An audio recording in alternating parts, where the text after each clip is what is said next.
Dear students, इस session में हम लोग डिस्कस करेंगे इन्फेंट मोर्टालिटी। इन्फेंट मोर्टालिटी क्या होती है? तो सबसे पहले इन्फेंट क्या होता है? इन्फेंट वो होता है जो बच्चा 1 साल की तक की उम्र का हो। तो infant mortality is a death of a young children under the age of 1 year, और जो death toll is measured by the infant mortality rate. अगर हम बात करते हैं regarding the definition of infant mortality rate, तो इसकी डेफिनेशन को हम इस तरह से डिस्कस करेंगे: the probability that a child born in a specific year or period will die before reaching the age of 1 year, if subject to age specific mortality rate of that period, expressed at rate of per thousand live birth. So formula is that among children less than 1 year is divided by number of the live births and multiplied by thousands. तो this is a formula, जिस फार्मूले के through हम infant mortality rate किसी भी country का, किसी भी रीजन का कैलकुलेट कर सकते हैं और कैलकुलेट करते हैं। तो अगर अब हम बात करते हैं about the infant mortality rate in different countries, हम अगर इसको डिवाइड करते हैं इन डेवलपिंग और इंडस्ट्रियलाइज कंट्रीज, तो infant mortality rate different countries के अंदर आपको डिफरेंट मिलेगा। जो डेवलपिंग कंट्रीज है वहाँ का जो इन्फेंट मोर्टेलिटी के इंडिकेटर्स हैं, दे आर वेरी पुअर, और जो डेवलप कंट्रीज हैं उनके इंडिकेटर मच मच बेटर हैं फ्रॉम द डेवलपिंग कंट्रीज से। तो अगर हम सिंपल देखते हैं कि जो हमारे पास वर्स्ट इंडिकेटर्स आ रहे हैं वो सोमालिया के आ रहे हैं, अफगानिस्तान के आ रहे हैं, जहाँ पे ऑलमोस्ट 165 इन्फेंट मोर्टेलिटी रेट है। और अगर हम इसके कंपैरिजन में क्यूबा को देखते हैं या यूनाइटेड स्टेट को देखते हैं, जो कि डेवलप कंट्री है यूनाइटेड स्टेट, वहाँ पे इन्फेंट मोर्टेलिटी रेट ओनली 7 है।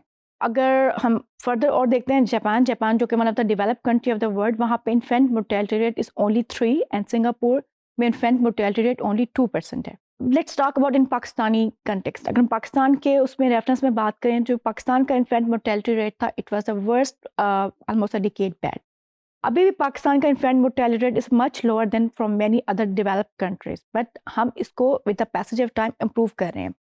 अब जो पाकिस्तान का इन्फेंट मोर्टेलिटी रेट अगर हम इसको देखें इन 2000 में, तो 88.2% था, और अब जो करंट इन्फेंट मोर्टेलिटी रेट है पाकिस्तान के अंदर जो 2020 में था, it is 57.9%। Almost 1.90% annual change है इन्फेंट मोर्टेलिटी रेट का पाकिस्तान के अंदर, but this indicator is still worst from many other countries in the world. अब हम अगर इन्फेंट मोर्टेलिटी को डिवाइड करते हैं, so we can divide into 2 types में हम कर सकते हैं। एक आपकी न्यूनेटल इन्फेंट मोर्टेलिटी है, एक पोस्ट न्यूनेटल इन्फेंट मोर्टेलिटी है। तो जो न्यूनेटल इन्फेंट मोर्टेलिटी है, this is the death of the newborn within the first 28 days of life. First 28 days तक जब बच्चा from birth to first 28 days तक हम उसे कहते हैं ये न्यूनेट है, तो उस पीरियड के अंदर जो डेथ होगी, that is known as the neonatal infant mortality rate. Once बच्चा 28 डेज क्रॉस कर जाता है, और उसके बाद अगर उसकी डेथ होती है till the days of 364 up to the age of 1 year, उसको हम पोस्ट न्यूनेटल इन्फेंट मोर्टेलिटी कहते हैं। This is a period, this is a death of young children within the period of 29 to 360 days of life. अच्छा, अब अगर हम बात करते हैं what are the causes of the infant mortality.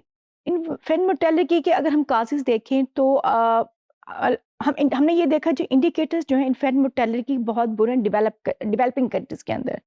तो जो काजेज हैं इन्फेंट मोर्टेलिटी के डेवलपिंग कंट्रीज के अंदर, सबसे बड़ा जो काज है that is the malnutrition, infectious disease. तो इन्फेक्शियस डिजीज के अंदर हमारे पास डायरिया आ रहा है, रेस्पिरेटरी इलनेसेस आ रही हैं, जो कि one of the main factor है डेथ्स इन्फेंट मोर्टेलिटी का इन रीजन्स के अंदर।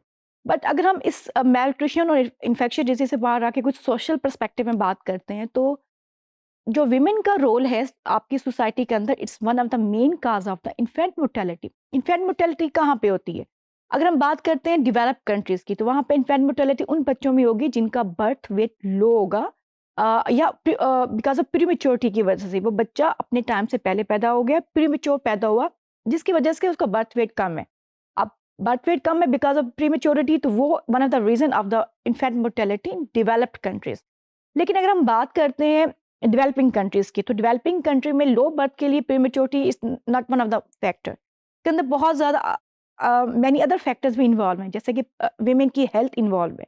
अगर वीमेन की एज बहुत छोटी है, वीमेन जो है खुद मेल नरिश्ड है, वीमेन ने बर्थ स्पेसिंग में कोई प्रॉपर टाइम नहीं है, एक बच्चा 18 महीने से पहले पैदा हो गया है, उसके काफ़ी बच्चे जो हैं अंडर 5 ईयर्स हैं, और वीमेन का जो सोशल रोल है वो बहुत हेक्टिक है, तो वो भी one of the main cause of low birth weight, और जो कि इन्फेंट मोर्टेलिटी काज करता है इन डेवलपिंग कंट्रीज के अंदर।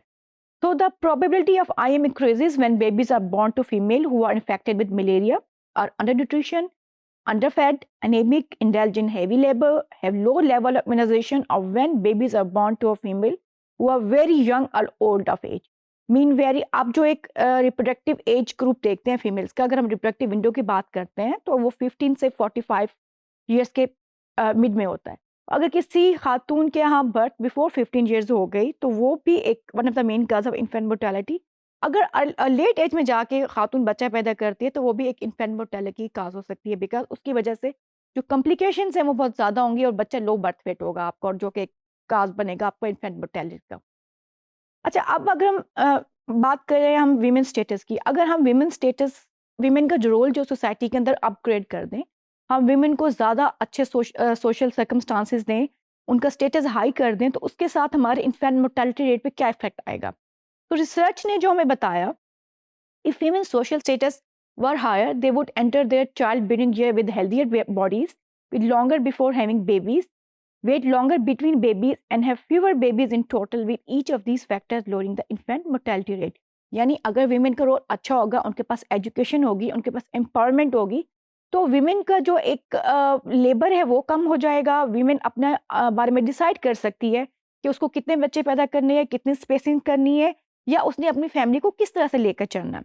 अगर हम रोल ऑफ विमेन स्टेटस की बात करें तो एक और जो बहुत इंपॉर्टेंट फैक्टर है, बिकॉज डेवलपिंग कंट्रीज के अंदर विमेन के ऊपर प्रेशर होता है। एक तो उनका ये प्रेशर होता है कि उन्होंने ज़्यादा बच्चे पैदा करने और बेटे पैदा करने, बिकॉज ये कहा जाता है कि जी अगर ज़्यादा बेटे पैदा करेंगे तो वो उनके आगे वाली एज के लिए एक सपोर्ट है उनके लिए। अब एक प्रेशर विमेन पे वो है। इंस्टेड ऑफ दैट प्रेशर बहुत सी खवातीन ऐसी हैं जो कि लार्ज फैमिली अडॉप्ट नहीं करना चाहती हैं, और बिकॉज कुछ कंट्रीज के अंदर अबॉर्शन का प्रोसेस इलीगल है, तो वो जब इलीगली अबॉर्शन में जाती हैं तो इलीगल और अनसेफ मेथड यूज़ करती हैं, जो कि one of the main cause of death है बच्चों के अंदर और माओ के अंदर। यानी कि अगर आपकी स्टेट आपको इस तरह की कोई फैसिलिटी नहीं दे रही और इलीगल वेज में आप जाएंगे तो आप अनसेफ मेथड्स यूज़ करेंगे, जो कि one of the main cause of the death in developing countries. और इवन इन डेवलप कंट्रीज के अंदर भी जहाँ पे ये प्रोसेस लीगलाइज नहीं है, वहाँ पे डेथ रेट्स इसकी वजह से बहुत ज़्यादा है। अच्छा, जो इसके अलावा one of the other factor है वो रोल ऑफ फार्मूला मिल्क है, मैन्युफैक्चर है इन्फेंट मोर्टेलिटी के अंदर। अब हम सबको पता है जी ब्रेस्ट फीडिंग क्या है, is a species specific milk, यानी कि अल्लाह ने इंसान के लिए उसके हिसाब से जो दूध दिया है माँ को वो ब्रेस्ट मिल्क कहते हैं। अब ब्रेस्ट मिल्क के बारे में कहा जाता है जी, इट्स प्रूवन फैक्ट है कि सब nutritious one of the word nutritious milk for the children. अगर बच्चों को किसी वजह से अगर आप ब्रेस्ट मिल्क से डिप्राइव कर देते हैं तो वो एक काज बनता है इन्फेंट मोर्टेलिटी का। उसकी काजेस क्या हो सकती हैं? एक तो क्योंकि माँ का दूध स्पेशल स्पेसिफिक है, अल्लाह ने उसके इंसान के हिसाब से बनाया है, उसमें न्यूट्रिशन बहुत ज़्यादा है। अगर आप उससे डिप्राइव करेंगे, बच्चा मेल नरिश्ड होगा, बच्चा मोर प्रोन होगा टूवर्ड डिफरेंट डिजीजेज, और उसकी डेथ का वन ऑफ द रीज़न है इन इन्फेंट मोर्टेलिटी के अंदर। सेकेंडली जो होता है कि जब आप बच्चे को बॉटल फीड, टॉप फीड दे रहे होते हैं, ब्रेस्ट फीड से उसको डिप्राइव कर रहे होते हैं, तो उसके अंदर सर्टेन हाइजीनिक मेजर्स होते हैं। आपको बॉटल क्लीन करनी है, आपको बॉटल स्टेलाइज करनी है, आपको वाटर अच्छा यूज़ करना है।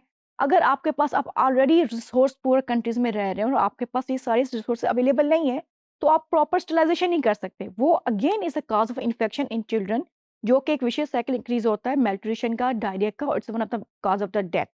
थर्ड जो मोस्ट इंपॉर्टेंट डेथ्स की काज हैं इस इन्फेंट फार्मूला की वजह से, बिकॉज रिसोर्सेज नहीं है, ये काफ़ी एक्सपेंसिव मिल्क है, अफोर्ड नहीं कर सकते, जिसकी वजह से लोग इसे ओवर डिल्यूट कर देते हैं। ओवर डिल्यूट मीन जितना उसकी क्वांटिटी है उससे ज़्यादा उसमें पानी डाल दिए ताकि ओवर डिल्यूटेड हो जाए, बच्चे को मिल जाए। वो भी एक काज है मेल न्यूट्रिशन का। जब ओवर डिल्यूटेड मिल्क देंगे बच्चे को, उसको प्रॉपर न्यूट्रिशन नहीं मिलेगी, एंड बच्चा अगेन मेल नरिश्ड होगा, एंड विशियस साइकिल स्टार्ट होगा, and also leads towards the infant mortality. और सबसे इम्पॉर्टेंट जो ब्रेस्ट फीडिंग का एक बेनिफिट है वो है कि ये एक नेचुरल कंट्रासेप्टिव है, यानी कि अल्लाह ने एक नेचुरल कंट्रासेप्टिव रखा है। अगर ब्रेस्ट फीडिंग माँ देगी तो उसकी जो अगली बर्थ स्पेसिंग है उसमें एक डिस्टेंस, एक टाइम पीरियड आ जाएगा। उस टाइम पीरियड से माँ अपनी हेल्थ रिगेन कर लेती है, और वो भी एक इन्फेंट मोर्टेलिटी से आपके प्रिवेंशन का एक one of the best way है जो कि नेचर ने आपको दिया हुआ है। अब हम आते हैं जी इस सारे मतलब सबको पता है कि इसके कितने डिसएडवांटेजेस हैं ब्रेस्ट मिल्क से डिप्राइव करने के लिए, लेकिन स्टिल क्यों लोग जो हैं ब्रेस्ट मिल्क से बच्चों को डिप्राइव करते हैं, फार्मूला मिल्क पे आते हैं। तो उसमें रोल आ जाता है मीडिया का। कुछ ये जो मैन्युफैक्चर होते हैं ब्रेस्ट मिल्क बनाने वाले, वो ये क्या करते हैं, इसको इस तरह से ग्लैमराइज करते हैं कि स्पेशली इन डेवलपिंग कंट्रीज के अंदर कि अगर आप ब्रेस्ट मिल्क देंगे तो आपका बच्चा बहुत ज़्यादा हेल्दी होगा और आपका बच्चा एक अच्छा उसका जो कम्प्लेक्शन है वो बहुत अच्छा होगा। और complexion is a taboos in lower developed countries कि वहाँ पे ये कंसिडर किया जाता है अगर किसी का कम्प्लेक्शन बेहतर है तो वो एक अच्छे स्टेटस में जाएगा। सो वो जो फार्मूला मिल्क वालों की एक ग्लैमराइज्ड है जिसकी वजह से जो लोग हैं वो टूवर्ड ज़्यादा प्रोन होते हैं कि बच्चों को ये मिल्क दें, ब्रेस्ट मिल्क की जगह जो उसका सब्स्टिट्यूट है फार्मूला मिल्क वो दे सकें। और कुछ और ऐसे रीज़न्स भी हैं, सोशल इश्यूज़ हैं जिसमें अगर माँ वर्किंग लेडी है तो वो ब्रेस्ट फीड नहीं करा सकती, या कुछ ऐसे सोशल टैबूज़ होते हैं कुछ कल्चर्स के अंदर जो कहते हैं जी ड्यूरिंग ब्रेस्ट मिल्क माँ ये डाइट नहीं ले सकती, माँ ये डाइट नहीं ले सकती, जो कि बच्चों माँओं को माँ डिप्राइव करती है अपने बच्चों को फ्रॉम टेकिंग ब्रेस्ट मिल्क। सो अगर हम ये देखें कि अगर हम इस चीज़ को कंट्रोल कर लें, इसको देखते हुए डब्ल्यूएचओ ने एक पॉलिसी डेवलप की थी, international code of breast milk marketing. उसके बाद जो ये ब्रेस्ट मिल्क वाले मार्केटिंग कर रहे थे, ब्रेस्ट मिल्क सब्स्टिट्यूट वाले, वो मार्केटिंग काफ़ी हद तक कम हो गई। मीन वो उसको कमर्शियलाइज़ नहीं कर सकते, वो अपने इस तरह से जो फ्री सैंपल्स डॉक्टर्स को, नर्सेज़ को या मदर्स को at the time of delivery देते थे, वो नहीं दे सकते। उसके बाद सिचुएशन काफ़ी हद तक कंट्रोल हो गई, but still is one of the main cause of the death in the developing countries. So अगर हम देखते हैं the use of infant formula exposes the children to various risk. Infant formula make children starve to death while filling their stomachs. Babies who are fed alternative to breast milk are more prone to infections. The WHO estimate that about 1.5 million babies die unnecessarily each year because they are not breastfed. So if we can improve the social, अगर हम खवातीन का social role improve कर दें and हम एक proper जो breast milk जो गॉड गिफ्टेड है वो प्रॉपर तौर पर उसको इम्प्लीमेंट करना स्टार्ट कर दें तो शायद डेवलपिंग कंट्री बच्चों की जो इन्फेंट मोर्टेलिटी रेट है उस पर काफ़ी हद तक कंट्रोल कर सकें। Thank you students.